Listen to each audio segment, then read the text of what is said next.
Assalamualaikum warahmatullahi wabarakatuh. Perkenalkan, nama saya Hairunisa Jayani dengan NIM 2012101999 dari kelas 6 FY. Di sini saya akan menjelaskan materi kitab dari kitab Matan Ghoya wa Taqrib.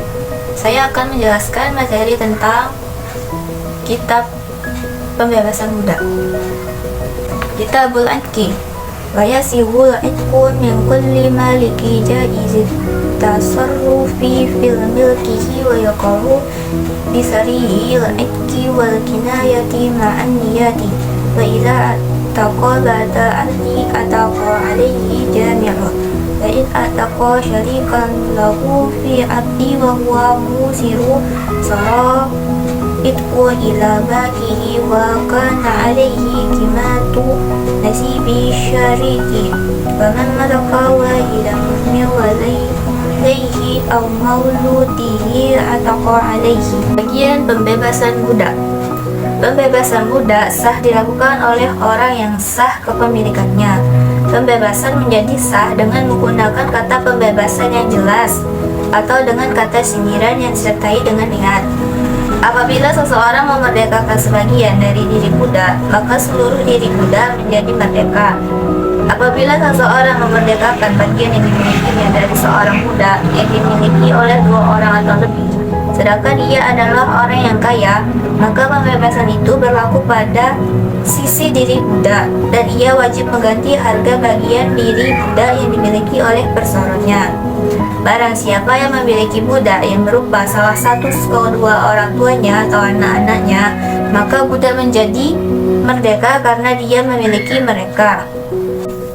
Fasal wal-walu min huquqil itqi wa hukmuhu hukmut ta'sibi inda adami wa yantakilul walau anil mu'tiqi ila min asabatihi wa tartibul asabati fil awali katartibihim fil aris wala yajuzu bai'ul waladi wala hibatuhu, yang artinya pasal watawala wala merupakan hak-hak kaidah dan buah bagi orang yang memerdekakan budaknya, dan hukumnya sama dengan ashabul nasab ketika ashab nasab tidak ada.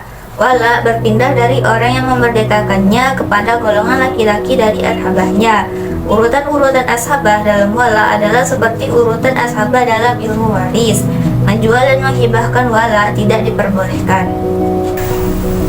Fasal wa man qala li 'abdihi iza mittu fantahurru fa huwa mudabbaru ya'tiku ba'da wafatihi min sulusi wa yajazu lahu ay yabi'ahu fi hali hayatihi wa yabtulu tadbiru wa hukmul mudabbari fi hali hayati sayyidi hukmul abdil kinni. Pasal mudabba. Seseorang yang berkata kepada budaknya, jika aku meninggal dunia, engkau merdeka, maka budak tersebut adalah budak mudabbar yang baru akan merdeka setelah tuannya meninggal dunia, dan ia juga termasuk dari sepertiga harta tuannya.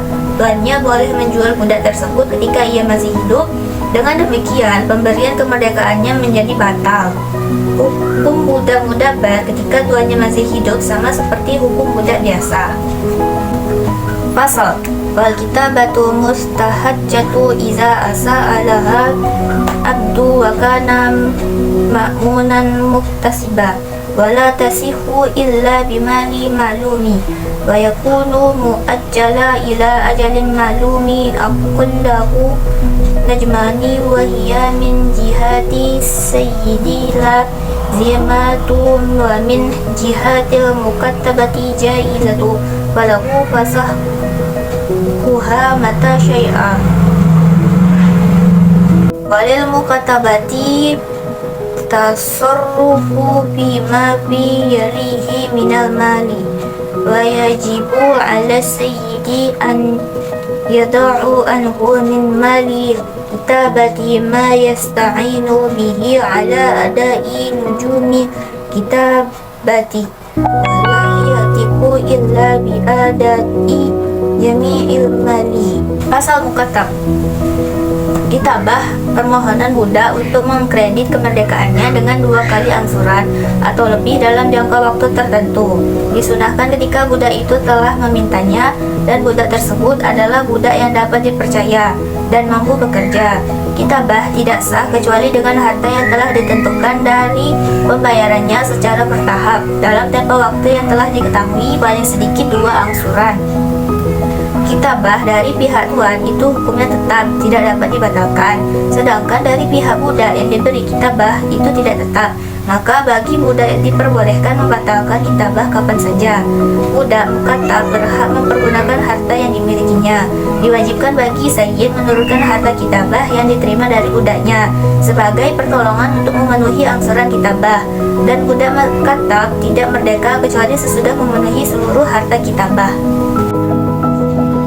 Pasal wa idza asaba sayyidu amatahu wa wada'at ma tabayyana fihi syai'un min khalqi adamihi haruma alaihi bai'uha wa rahnuha wa hiyabatuha wa jadalu tasarrufu fiha bil istiha bima wal wad'i wa idza matta sayyidu ataqat min ra'si malihi qabla duyuni wal wasaya waladuha min ghairihi bimanzilatiha wa man asaba amata ghairihi nikahi fal waladu minha mamluku lisayyidiha wa in asabaha bisyubhati wa waladuhu minha hurru wa alaihi qiyamatuhu lisayyid wa in malakal amata mutallaqatu ba'da zalika lam tasiru umma walidi bil wad'i bin nikahi wa sarat umma waladi lahu bil wad'i bisyubhati 'ala al-ahadil qawlain wallahu subhanahu wa ta'ala a'lam. Pasal umul walad. Apabila sayyid mengumpuli budak perempuannya, lalu budak perempuan itu melahirkan sesuatu yang jelas sebagai anak Adam, maka haram bagi tuannya menjual, menggadaikan dan menghibahkannya, dan tuan tersebut boleh menggunakannya sebagai pelayan dan menggaulinya. Apabila tuan tersebut meninggal, maka budak perempuan tersebut merdeka dari harta tuannya sebelum pelunasan hutang-hutang dan pelaksanaan wasiat sayyidnya. Anak budak yang diperoleh bukan dari tuannya itu kedudukannya sama dengan ibunya. Seseorang yang mengumpuli budak perempuan orang lain dengan jalan nikah, maka anak dari budak tersebut menjadi milik tuan budak perempuan itu. Apabila mengumpulinya dengan wati syubhat, maka anak dari budak perempuan itu adalah merdeka, dan orang yang mengumpulinya tadi wajib membayar harga anak itu kepada tuan dari budak perempuan itu. Apabila orang yang mengumpulinya memiliki budak perempuan yang ia cerai sesudah dikumpulinya, maka budak perempuan tersebut tidak menjadi umul walad baginya dengan persetubuhan dalam nikah. Akan tetapi ia dapat menjadi umul walad baginya dengan persetubuhan syubhat menurut salah satu dari 2 pendapat mazhab Imam Syafi'i. Dari penjelasan yang telah saya sampaikan pada kitab matan Ghayatul Taghrib, dapat disimpulkan bahwa pembebasan budak dapat memberikan pahala bagi yang melaksanakannya. Itu akan didapatkan dari Allah Subhanahu wa Ta'ala. Namun dalam pembahasan ini terdapat perbedaan dalam pendapat 4 mazhab ulama. Dalam mazhab Hanafi, pembebasan budak dapat dilakukan secara langsung. Sementara dalam mazhab Maliki, pembebasan budak dapat dilakukan dengan memerdekakan budaknya secara langsung dengan tebusan. Dalam mazhab Syafi'i dan Hambali, pendekatannya lebih mirip dengan pendapat Imam Malik. Namun, terdapat beberapa perbedaan pendapat di dalam pembahasan hal tersebut. Secara keseluruhan, pembebasan budak dapat dilakukan oleh seseorang dikarenakan adanya atas dasar kemanusiaan dan keadilan bagi seluruh umat manusia. Sekian dan terima kasih materi yang dapat saya sampaikan.